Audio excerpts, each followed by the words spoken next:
নবীজি চাঁদ দেখলে দোয়াটা পড়তেন, আমরাও পড়ব। বলেন আল্লাহুম্মা বারিক লানা। যারা পারেন একটু আওয়াজ দিয়ে পড়েন, হয়তো আপনার পাশের লোকটা পারে না, হয়তো সে পারতো এখন ভুলে গেছে, চর্চা নাই। এখন যদি আপনি একটু আওয়াজ দিয়ে সাউন্ড দিয়ে পড়েন তাহলে তার ভুলটা সংশোধন হবে। আল্লাহুম্মা বারিক লানা ফি রাজাব ওয়া শাবান ওয়া বাল্লিগনা রমাদান। আয় আল্লাহ, রজব এবং শাবানের বারাকা দান করো, রমজান পর্যন্ত হায়াতে পৌঁছাইয়া দাও, হায়াত বর্ধিত করে দাও, বলেন আমিন।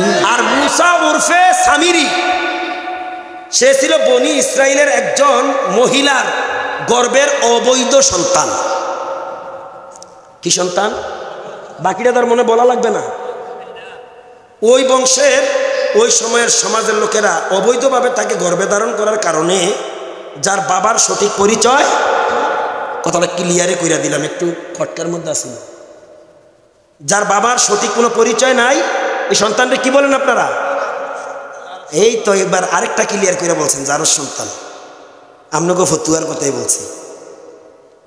এই অপরাধের কারণে মহিলাকে সমাজ থেকে বাইর করে দিচ্ছে। আপনারা দিতেন না? দিতেন না আপনারা?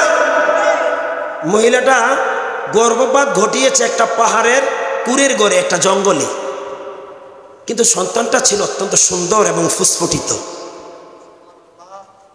দেখবেন যেগুলো দুশ্চরিত্রের, এগুলোর চেহারা সুন্দর থাকে, বুদ্ধিও বেশি থাকে। একার বোঝেন না। যেগুলো অবাধ্য, এগুলো অর্থনীতিও স্বনির্ভরশীল থাকে। শুধু আমগোর মধ্যে না, বিজাতিদের মধ্যে দেখেন না, এক একটা কি ধনী। ইউরোপের কথা কই, এটা খুব সৌন্দর্যবর্ধনে ছিল, খুব ফুসফুটিত। তো জিবরাইল আমিন দেখে কয়, আল্লাহ, দোষ করলে তার বাপ করছে, মায় করছে, বাচ্চারা তো মাসুম, আপনারা কি কর, এটা তো নিষ্পাপ। আল্লাহ, এভাবে অবহেলা তার জিন্দগিটা কাটবে শিশুকালে। আল্লাহ, তুমি যদি আমার এজাজত দাও, আমি বাচ্চাটাকে আমার সান্নিধ্যে রাখা তার লালন পালন করি। আর একটু জোরে কোন। যারা মুসলমান দাবি করতেছেন মুসলমান, আপনাকে ব্যাপারে হায়ার অ্যান্টিবায়োটিক। শেষ পর্যন্ত আল্লাহ তাআলা জিবরাইলের আর্যটা গ্রহণ করলেন। যা, তুমি যখন দাবি করছো, নাও, তোমার কাছে রাইখে তাকে লালন পালন করো। এই জিবরাইল আমিনের কাছে রাইখা হেরে লালন পালন করছে। পরিশেষে এক সময় এটা হয়েছে কাফের। জিবরাইলের মতো ফেরেশতা, সমস্ত ফেরেশতাদের লিডার, এর মতো ফেরেশতার সান্নিধ্যে থাইকা মুসা উরফে সামিরি হয়েছে কাফের। আর মুসা ইবনে ইমরান, এটা কাফের ফেরাউনের বাসায় মুমিনা আসিয়ার সান্নিধ্যে থাইকা হ্যাঁ হয়েছে নবী রাসূল। তুমি মুসলমানের ঘরে জন্ম নিয়েছো দেখে তুমি মুসলমান হয়ে গেছো, বেড়াটা কি খবর? কথা কও। আমরা তোমাদেরকে জানাজা পড়াই দেখা, আরে জানাজা দেওয়া এটা ফরজে কিফায়া, আমরা আদায় করি। কবরে যা, তোর জন্য বাস বাস, যেরকম ঠিক কিনা? জাহান্নামের বাস তোর জন্য। যেই লোক মুমিন মুসলমান দাবি করে কোরআনের মাহফিল, কোরআনের অনুশাসন, আলেম ওলামাদের বিরুদ্ধে, আল্লাহর আইনের বিরুদ্ধে কথা বলস, তোর মতন মুমিন কাফের চেয়ে আরো খারাপ, নিকৃষ্ট। যেরকম ঠিক কিনা? মুমিন লেখতো প্রথম শব্দটা মিম ম, মুনাফিক লেখতো প্রথম শব্দটা মিম ম। কাফেরের চেয়ে মুনাফিক আরো নিকৃষ্ট, আরো ভয়ঙ্কর। তুমি মুমিন, মুনাফিকের তালিকায় নাম লিস্ট হয়ে রয়েছে, রুল নাম্বার 1 হয়ে রয়েছে 111। কথা বুঝেন নাই? প্রজেক্ট যদি ভালো হয়, কর্মচারী যদি ভালো হয়, এটা থেকে ভালো বস্তু উৎপাদন হবে। মাগো, ছেলেদেরকে দিন শিক্ষা দেন, মেয়েদেরকে দিন শিক্ষা দেন। দিন শিক্ষা দেওয়ার পরে তার সিনায় কোরআনের নূর ঢুকানোর পর, এরপরে তারে আপনি ইঞ্জিনিয়ার বানান, ডাক্তার বানান, ম্যাজিস্ট্রেট বানান, এসআই বানান, পুলিশের আইজি বানান। ওই কুখ্যাত বেনজিরের মতো হবে না। চিনেননি বেনজিরের নাম শুনছেন? চরিত্রহীন বেনজিরের মতো হবে না। সন্ত্রাসী কারুন্নার মতো হবে না। যেরকম ঠিক কিনা? যদি গো মা আপনার ছেলেরে দিন শিক্ষা দিয়া বিশ্ববিদ্যালয়ে পড়ান, দেশের বাহিরে উন্নত শিক্ষার জন্য পাঠান, যদি সিনায় কোরআনের নূর থাকে, তাইলে এই সন্তান কোনোদিন শিক্ষিতের নামে শিক্ষিত শয়তান। এ ভাই, আপনারা বুঝছেন নি আমার কথাটা? ওরা শিক্ষিত শয়তান, ওরা শিক্ষিত শয়তান, ওরা শিক্ষিত শয়তান, ওরা শিক্ষিত শয়তান। মরহুম আইনুদ্দিন আল আজাদ এমনি গাইয়া যায় না, এ কুখ্যাত শিক্ষিত শয়তান আছে দেশে, হবে, হতে থাকবে। তাদেরকে কেন্দ্র করে গবেষণা করে এই গান রচনা করেছে। কথাগণ ঠিক কিনা? ওরা শিক্ষিত শয়তান, ওরা শিক্ষিত শয়তান, ওরা শিক্ষিত শয়তান, ওরা শিক্ষিত শয়তান। ওরা হলো দেশের লাগি মহামারীর মতন, পাইলে কলম ঠেকায়া করে তারা নির্যাতন। ঘুষের টাকায় ওদের বুড়ি, ঘুষের টাকায় ওদের বুড়ি করে যে টান টান। ওরা শিক্ষিত শয়তান, ওরা শিক্ষিত শয়তান, ওরা শিক্ষিত শয়তান। আমার মা বোনেরা, বাবারা, মায়েরা, বড় ভাইয়েরা, গার্ডিয়ানেরা, অভিভাবকেরা, হাসরের দিন ওই অবস্থা থেকে, তাদের অভিযোগ থেকে, সন্তানের অভিযোগ থেকে বাঁচার জন্য, আল্লাহর আযাব গজব থেকে বাঁচাবার জন্য নিজেও সংশোধন হন লাগবে, ছেলে মেয়েদেরকেও সংশোধন করতে হবে। আল্লাহ বলে কু আনফুসাকুম ওয়া আহলিকুম নারা, তুমিও বাঁচো, তোমার পরিবার পরিজন, দেশ জাতি সমাজকেও বাঁচাও আল্লাহর জাহান্নামের অগ্নি থেকে। প্রিয় ভাইয়েরা, তাইলে ছেলে মেয়েদেরকে যত বড় যত শিক্ষিতই করেন, আগে এলমে ওহির শিক্ষায়, কোরআনের শিক্ষায় শিক্ষিত করেন। এই শিক্ষা গ্রহণ করার জন্য এখন সুযোগ হাতের নাগালে এসে গেছে। গ্রামে গ্রামে মাদ্রাসা। আপনারা বলতে পারেন যে আমি স্কুল কলেজের পক্ষে না, তো আমি কি বললে আসলাম? স্কুল কলেজ ভার্সিটিতেও পড়ান, তবে আগে কোরআন। ঠিক নেই? আগে বলতো আলেম বানাইয়া লাভ নাই, এখন এই ভুল মানুষ সংশোধন হয়ে গেছে, তা আর নাই, ফাট নাই, এগুলা কয় না। এখন মানুষ ছেলে মেয়েদেরকে আলেম বানাইয়া নিজেকে গর্ববোধ মনে করে। ঠিক নেই? যদি পুলিশের এসআইও হয়, যদি মাদ্রাসায় পইরা হাদিস কোরআন পইরা এরপরে কলেজ ভার্সিটিতে পইরা গিয়া চাকরি করে, সে হালাল হারাম চিনবে। দেশ পুলিশ নামের সন্ত্রাসীদের আয়ত্তে যাবে না। কারো বুকে গুলি চালাইতে সে চিন্তা করবে নরহত্যা মহাপাপ, হারাম।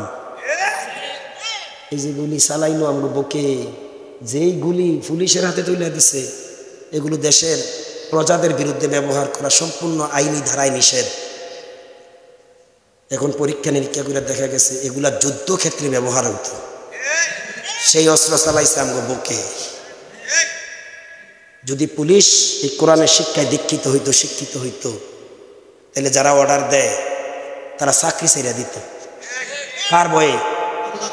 আজকে 2-3 দিন ধরে সোশ্যাল মিডিয়ায়, ইলেকট্রনিক্স মিডিয়া, ইন্টারনেটে একটা বিষয় ভাইরাল হয়ে গেছে। এক পুলিশের এসআই, না জানি ওসি নি পাইছেন আপনি? শুধু আল্লাহকে ভয় করে চাকরি থেকে সে অব্যাহতি নিছে। দেখছে এটার মধ্যে শুধু কারবারি। আপনার সোশ্যাল মিডিয়া লাগবে না। আমার ভাই, আমার জেঠাতো ভাই একজন, আজ থেকে 35 বছরের আগে দারোগার চাকরি হারাম নিজে ঘোষণা দিয়ে আইসা বসছে, এই চাকরি আমার জন্য জায়েজ নাই। দেখছে এটার মধ্যে সব অবৈধ অর্জন। পরিশেষে দেখা গেছে যদি অবৈধ টাকা না খায় তাহলে তার মৃত্যু নিয়ে আশঙ্কা আছে, জীবন নিয়ে ঝুঁকি আছে। আস্তে করে চাকরি অব্যাহতি দিয়া সে যায় ব্যবসা ধরছে, কারণ ব্যবসা করা সুন্নত। আর বেশি বলা লাগবে? তো এখানে শেষ কথাটুকু আমার এতটুকু। আপনাদের খেদমতে আমার আরজ, মাদ্রাসা আগে পড়ান। মাদ্রাসা আগে এলাকায় ছিল মুক্ত, ফুরকানিয়া মাদ্রাসা, এখন আপডেট। ফুরকানিয়ার পরিবর্তে গ্রামে গ্রামে, মহল্লা মহল্লা এখন নুরানি স্টাডি হয়েছে। ঠিক না? ফোরকানিয়া থেকে নুরানি শিক্ষাটা আরো একটু উন্নত, ঠিক না? ঠিক। সেই ধারাবাহিকতা আপনাকে এই মাদ্রাসা, এটা কি মাদ্রাসা? আফজালুল উলুম দাখিল মাদ্রাসা, এটার একটা অঙ্গ নাকি নুরানি শিক্ষার একটা পরিকল্পনা তাদের হাতে আছে এবং চলছেনি, চলমান 3 বছর চলছে। আলহামদুলিল্লাহ বলেন আলহামদুলিল্লাহ। আল্লাহর মেহেরবানিতে এটার জন্য যারা এই পরিকল্পনাটা করেছেন তাদেরকে অসংখ্য ধন্যবাদ জানাই। কারণ নুরানি শিক্ষাটা যে কত উন্নত শিক্ষা, যারা একটা ছেলে নুরানি 1 থেকে 5 পর্যন্ত পড়ে যাবে, আমার বিশ্বাস তারা কোথাও ইমামতিতে গেলে আটকাবে না। বললাম আপনারা উঠা বসা করছেন কেন? রাত্রে কত বাজে ভাই? আমার একটু টাইমটার কথা বলেন তো। 11টা এখনো বাজে না, তো এত অসহ্য অধৈর্য হয়ে গেছে। ওমা আমাদের তো রাত্রে 12টা পর্যন্ত লাস্টিং পাওয়া। মাহফিল করে 12টা শেষ করে বাসায় ফিরি, গিয়া দেখি আমার বাসার 2 পাশে 3 পাশে ব্যাডমিন্টন খেলায় ফোলারা। বাসায় ঢুকে আমি কাপড় চোপড় খুইলে একেবারে ওকে বিছানায় যাওয়ার জন্য রাত্রে বাজে 1টা 2টা সাইয়া দিয়ে চলছে গাড়ি যাত্রা বাড়ি বাইরে বাইরে। আর বুড়া বেলায় যদি চার দোকানে বসতে পারে আর একটা রঙ্গিলা টিভি ছাইরা দেয়, কোনো কথাই নাই। সাতের মধ্যে লইছে খেয়াল নাই, সার কাট কাটতে ফইরা পাঞ্জাবি তো বিজছে, লঙ্গিও বিজছে, এতিমের মতো ছায়া রয়েছে। কথা বলেন ঠিক কিনা? এরম বুড়া আছে না নাই? আঙ্গদেশ কান ভৈরা গেছে টিভি সিনেমায়, আঙ্গদেশ কান ভৈরা গেছে টিভি সিনেমায়, জুয়ান বুড়া মাইয়া ফোয়া বেগুন মিলে চায়, জুয়ান বুড়া মাইয়া ফোয়া বেগুন মিলে চায়। হইম হইম হইম হইতে হবে কেনা? চুলদারি হাই গেছে। আপনি কো চুলদারি হাই হেতার হইয়া গেছে সাদা, নাতি হুতি গড় হুড়াইছে হিতারে কয় দাদা। ওই দিন দেখছি হেই বুঝাও সাধন টিভি চাই। আরে আপনাকে সদর তো কিনে নাই, আসেনি আসেনি। এই দিন দেখছি ওই বুঝাও সাধন টিভি চাই, জুয়ান বুড়া মাইয়া ফোয়া বেগুন মিলে চায়, জুয়ান বুড়া মাইয়া ফোয়া বেগুন মিলে চায়। নুন আনতে তার হান্তা হুরাই তার গরু টিভি, কাজ নাই ঘরে বই বই দেখে হিন্দি ছবি। ওমা বুড়া বাংলা ছাড়া হিন্দি চায়, হতা না কিসা কিসা দে। নুন আনতে তার হান্তা হুরাই তার গরু টিভি, কাজ নাই বাসায় বই বই দেখে রঙিন টিভি।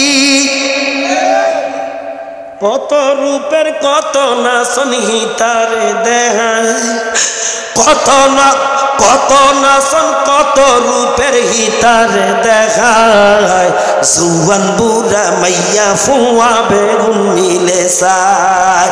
মরি গেলে বেগুন সেরি খবরে যাবি, ফেরেশতারা ধইরা ধইরা লাগাইবে কনি।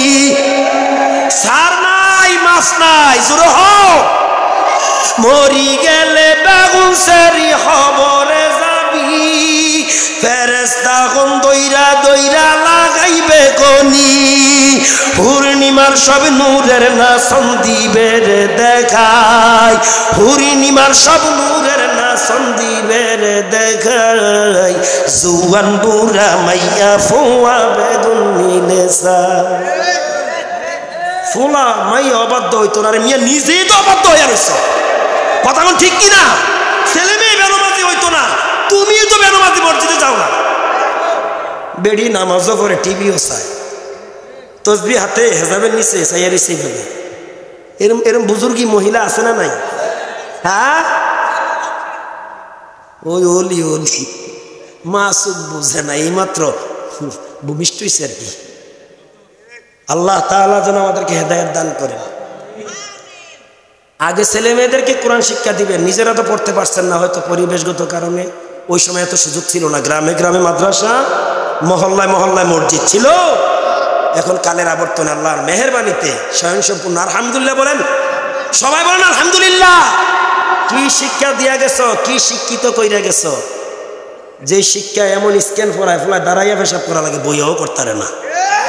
এরকম ফোলা আসেনি? আল্লাহ দিছে দিছে জাহান্নামের জ্বালানি, ঠিক না বা ঠিক? নিজেও বাঁচো জাহান্নামের আগুন থেকে, আল্লাহর আযাব ও গজব থেকে, সন্তানগুলাকেও বাঁচাও। এই বাঁচাবার জন্য তোমাদের কল্যাণে দেশে মাদ্রাসাগুলা হয়েছে। এদেশের নাস্তিকদের মাথা খারাপ হয়ে গেছে মাদ্রাসার উন্নতি দেখা, মাদ্রাসা বলে বেশি হয়ে গেছে, যার কারণে ফিন্নি কাজ মোল্লা চিনস না সারা পৃথিবীর করুণায় কি করছে, গায়েল করে লাগছে না। তুলনামূলকভাবে আমরা বাংলাদেশিরা ভালো আছি না খারাপ আছি? এরে কার কারণে রে ভালো রইলি? এই মাদ্রাসার ছাত্ররা শেষ রাত্রে জায়গা তাহাজ্জুদ পড়তো, কোরআন নিয়ে বসতো। এই কোরআনের খাতিরে দেশে আল্লাহ রহমত ঢাইলা দিছে, এই খাতিরে দেশ করুণা থেকে আল্লাহ হেফাজত করছে। নাস্তিক্য বাদেরা, নাস্তিকতা লালনকারীরা, আল্লাহ তাদেরকে হেদায়েত দেন। তো বন্ধুগণ, এই নুরানি মাদ্রাসাটা আল্লাহ তাআলা তারাক্কি নসিব করুন। এখানে ছেলে মেয়েদেরকে দিবেন, লাভ আছে। এই নুরানি পইরা যদি আপনার ছেলে মেয়ে ইচ্ছা করে কিতাব বিভাগে যাবে, কৌমি ঘরনারা মাদ্রাসায় পড়বে, পড়ুক। আমি কৌমির বিরুদ্ধে নামিয়া, আমি আলিয়া কৌমি দুটোটার বারান্দাতে গেছি, পড়ছি না, দুইটার বারান্দায় দিয়ে আল্লাহ নেওয়াইছে, আলহামদুলিল্লাহ। কই যে দিক থেকে আসেন ইনশাল্লাহ কথা হবে, আলহামদুলিল্লাহ বলেন। এই জন্য আমার ছেলে মেয়েগুলাকেও আমি এই লাইনে পড়াইতেছি, কৌমিও আলিয়া তো স্টাডি চলছে। আমার আগে ওয়াইজিন হ্যাঁ বলে বিশ্ববিদ্যালয় থেকেও সনদপ্রাপ্ত, আলহামদুলিল্লাহ। আসেন, হিন্দি ভাষায় কথা বলবেন চলবে, ইংরেজিতে কথা বলবেন চলবে, আরবিতে কথা বলবেন ওকে। অনেক ভাইদের একটু ভুল আছে, তারা আমাদেরকে বুঝায় ইংরেজি শিক্ষা লাভ করি, এটা কতটুকু লাভ ক্ষতি আমি গত 2-3 বছর আগে আমি বুঝছি।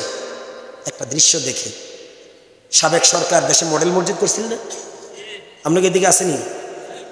এই মডেল মসজিদে ইন্টারভিউ দিতে এসেছিল আমাদের চান্দিনা থানার ওই যে মাদায়া রাস্তার পাশে, আমরা জান্না ঢাকা, প্রায় 150 আলেম। কত আলেম? প্রায় 170-এর মতো। মোটামুটি ইন্টারভিউ সবাই সাকসেস, ভাইবাতে গিয়া 5 জনও টিকছে না। তাহলে বোঝা গেল কালের আবর্তনে শুধু আরবি না, জেনারেলটাও দরকার। আর যদি এটা না বুঝেন তো আপনার কপাল মন্দ, আটকে যাবেন। এমন এক সিচুয়েশন আসতেছে, ভাত রান্না করেন না, ভাত রান্না চুলা এখন মহিলারা পাকায়, এই রান্না করার জন্য কমপক্ষে মেট্রিক পাস লাগবে, হয়তো সনদ ছাড়া চুলাটাও দিত নামনেরে। আসতেছে, ধ্বংস হয়েছে, আর আমাদেরকে ধ্বংস করেন না। আমরা অলরাউন্ডার হওয়ার দরকার, আরবি, জেনারেল, বিভিন্ন শিক্ষায় শিক্ষিত হওয়ার দরকার। এ জাতি উন্নতি হবে ইনশাআল্লাহ। তবে আপনাকে বলছি, জেনারেল শিক্ষিত অর্জন করে আপনি ডক্টর হন, অসুবিধা নাই, আগে কোরআনকে সিনায় ঢুকান। এটা হলো মূল কথা, আসল কথা।